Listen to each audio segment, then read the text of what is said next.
All right, good afternoon, everybody. My name is Mike Sweeney. I'm the Council President of the 34th Dearborn City Council, and thank you all for being here today. Today we're here to speak regarding our flooding mitigation and water management situations that we have here in Dearborn. Going back to August of 2018 at a council meeting, I stated that we had several complaints from residents about water backing up, street water standing inside, with only 2 inches of rainwater at that time. I publicly called for an independent third-party investigation of our sewer system. However, I could not get my colleagues to move it forward. In June 2021, our city was hit with a devastating rainfall and flooding event that we've never seen before. Our system was inadequate, and it failed. Our residents lost thousands of dollars in property, memories that they could not get back, but more importantly, they lost trust in their city government. Needless to say, I then was able to get support to begin the bid process to find a firm that had the expertise and experience to give us an accurate picture of our flood mitigation needs. I'm proud to stand in front of you today and say that thanks to our combined efforts of the Public Works Department and our city engineers and our vendor, OHM advisors, we have concluded this comprehensive study. The study provides a real framework. It also helps us understand the long-term and short-term water infrastructure needs in dollars so that we can properly budget. While we were waiting for the study results, we did not sit idly by. As you will hear in a minute from our mayor, he will explain that we embarked on key short-term projects that will make us flood ready right now today. The near and long-term projects that you'll hear about in a minute are born out of our commitment we made some time ago. We are dedicated to marshal every resource and to make sure that our city never has a June 2021 again in Dearborn. Thank you very much, and now we have Mayor Abdullah Hammoud.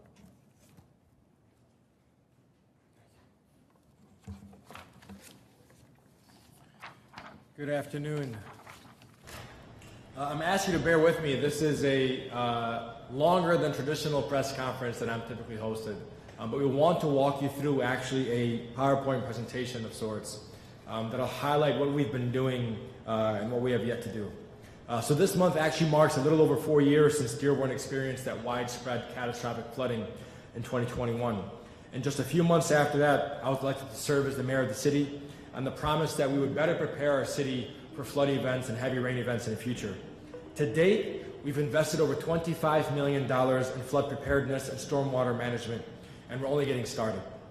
We're going to share the results of the multi-year study that we conducted with OHM, the contractor that was selected to conduct that study, talk about what the administration has been doing in the meantime, and also speak to some of the long-term projects that we have yet to do that we're in the phases of planning out now. So on the study facts. This study revealed to us that based on our capacity, our stormwater infrastructure system is only able to handle about 3.5 inches of rainwater per 3.5 inches of stormwater per rain event. Being the most downstream community also adds to our limited ability to move water out of our system fast enough during severe rain events. Our flooding study therefore recommends that we have to do what we can to increase capacity, understanding that it's extremely expensive to do so. So we're embarking on 5 major projects in areas most heavily impacted by flooding and basement backups. More on the long-term projects near the end of the presentation. The city is taking a multifaceted and comprehensive approach to identify the root causes of flooding in order to find out how we can mitigate them. While the study was underway, as the council president said, we did not just sit idly by. We're actually working through as our answers were coming in. And so we're building resilience, we're being proactive and prepared, and what we have done has already yielded results. In the last year alone, a number of storm events actually impacted many neighboring Southeast Michigan communities. What we saw in Dearborn was actually less street flooding and near minimal to no basement flooding. Today, I'm pleased to share with you how we got here and where we're going in the future. Since 2022, we focused our work on tackling high-risk areas of flooding first. We began by removing over 50 log jams over a 2.5-mile stretch along the Rouge River. This single effort lowered the river water levels by more than 1 foot, and it also increased the river's capacity and helping water move more quickly through Dearborn. That means less water pooling in our neighborhoods, and less opportunity for flooding. Furthermore, this summer, we also renewed a contract for flood monitoring systems that report the status and severity of water levels in areas of the city with a higher risk of pooling stormwater and flooding. We're actually the first city in Michigan to deploy this type of comprehensive smart flood infrastructure. And because of our monitoring efforts, we know that the logjam cleanups have delivered exceptional results. We're actually moving water out of our city at a 70% faster rate during rain events, which is remarkable. We look towards the neighborhoods that were hit the hardest in flooding events also in the past years. So for example, on Morrow Circle, we converted 24 residential easements along Morrow Circle into biosolids that can hold up to 40,000 gallons of water per rain event. And this is our pilot project. Our hope is to scale up this initiative on easements that would qualify throughout road construction happening across our city. We've also invested in building a greener Dearborn. And to do this, we have prioritized a number of projects that expands Dearborn's green footprint, including we introduced a new stormwater retention and water usage technology at one of our public parks, Peace Park West.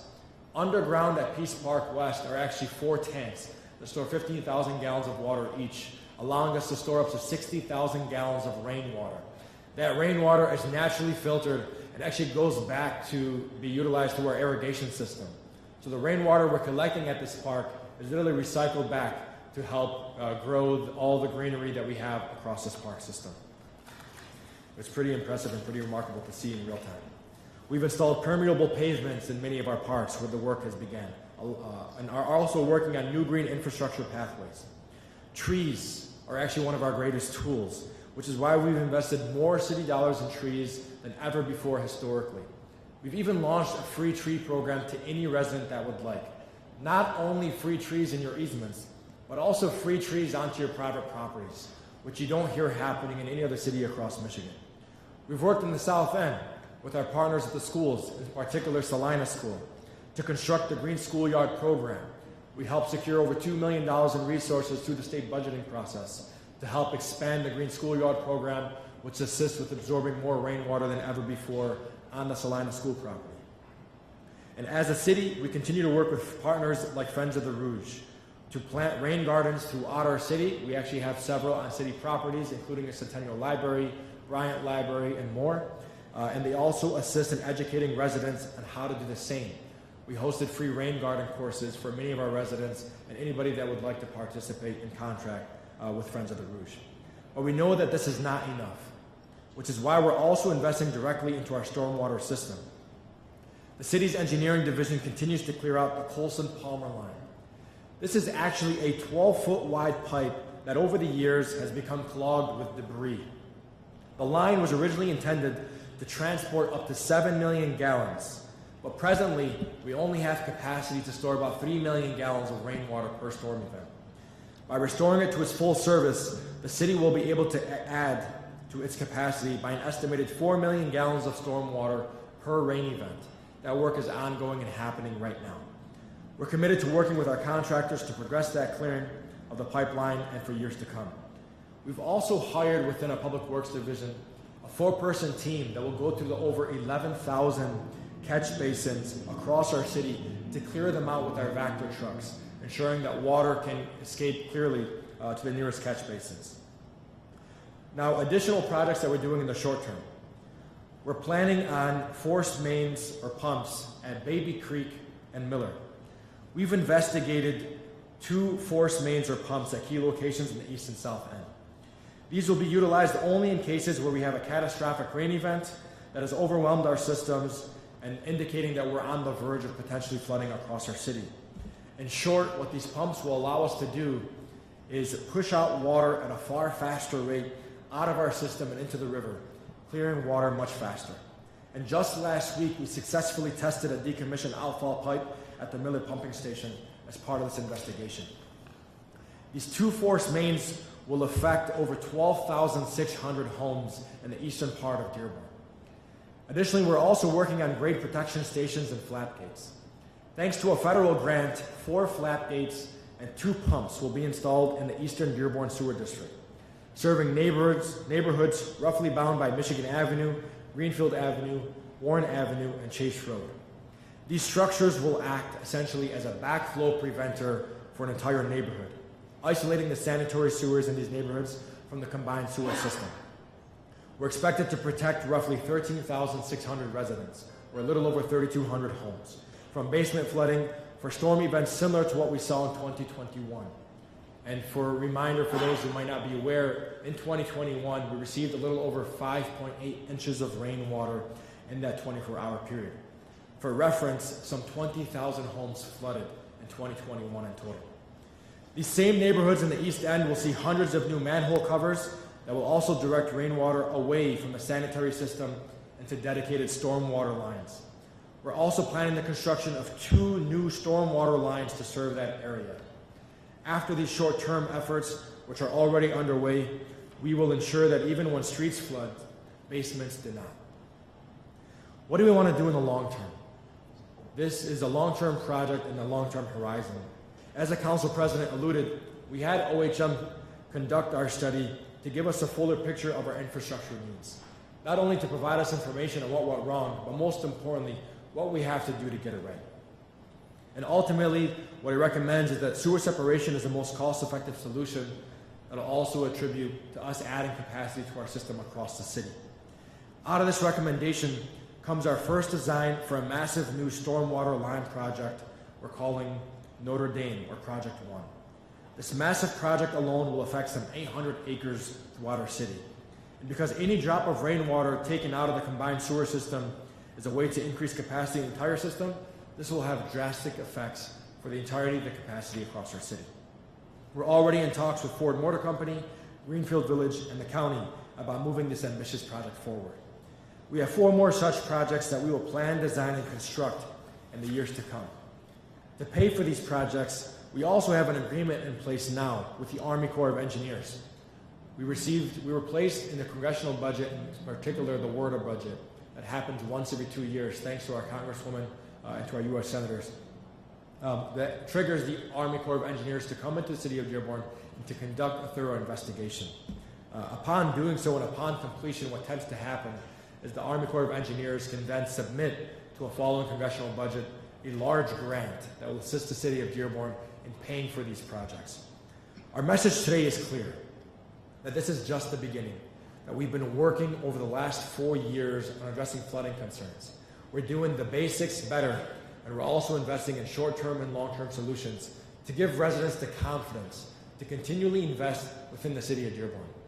Each time we have a significant rain event, I can't tell you how many calls we get from families, from parents, from residents who are still stressed and concerned over the basements flooding because of what we encountered in 2021.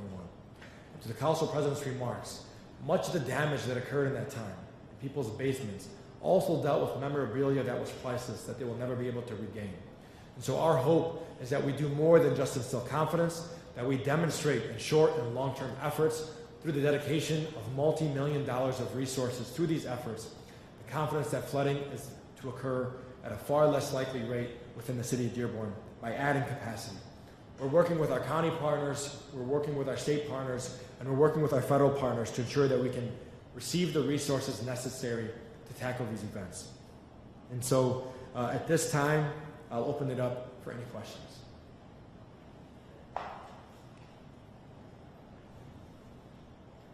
I know we'll have a whole deck of information that'll go out to the press, so you have these materials before you. It's fairly dense, we're trying to simplify it, and we have a whole series of social media posts that'll go out after, breaking down each and every single one of these investments as well. What's the timeline for obtaining this financial help and putting this money into the motion? So for the short-term projects, our hope is that we already have some resources allocated, and we're in pursuit of some other resources and have some strong feelings about receiving those resources. We think those projects are probably on a 1 to 3 year timeline, which is extremely great. As it pertains to the long-term projects, being able to, you're going to need a little bit over $400 million. And those projects to tackle over 800 acres of space across the city will also take north of 10, 15 years. And so that's kind of the timeline in terms of the construction and allocating the resources.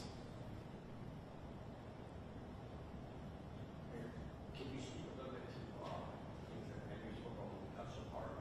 We've also idle water retention facility.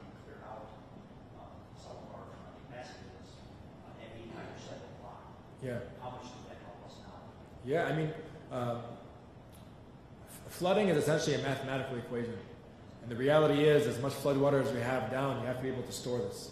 Whether you're storing in green space across the city, or whether you're storing in your stormwater infrastructure system underground. When we identified the Folsom Palmer line, and credit to the DPW team, this actually was identified through a conversation I had when I held roundtables with every division across the city. And the folks that were doing the work had said, are you aware that we have a 12-foot diameter pipe that stretches out 2 miles long? That is half out of capacity. Half of its capacity is already out of use.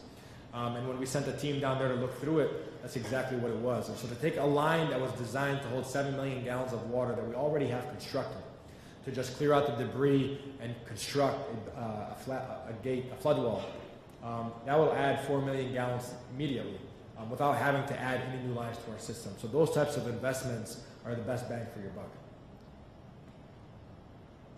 25 million we've already rolled out. That was through CDBG disaster relief funds, just as an FYI. All right. Thank you all so much.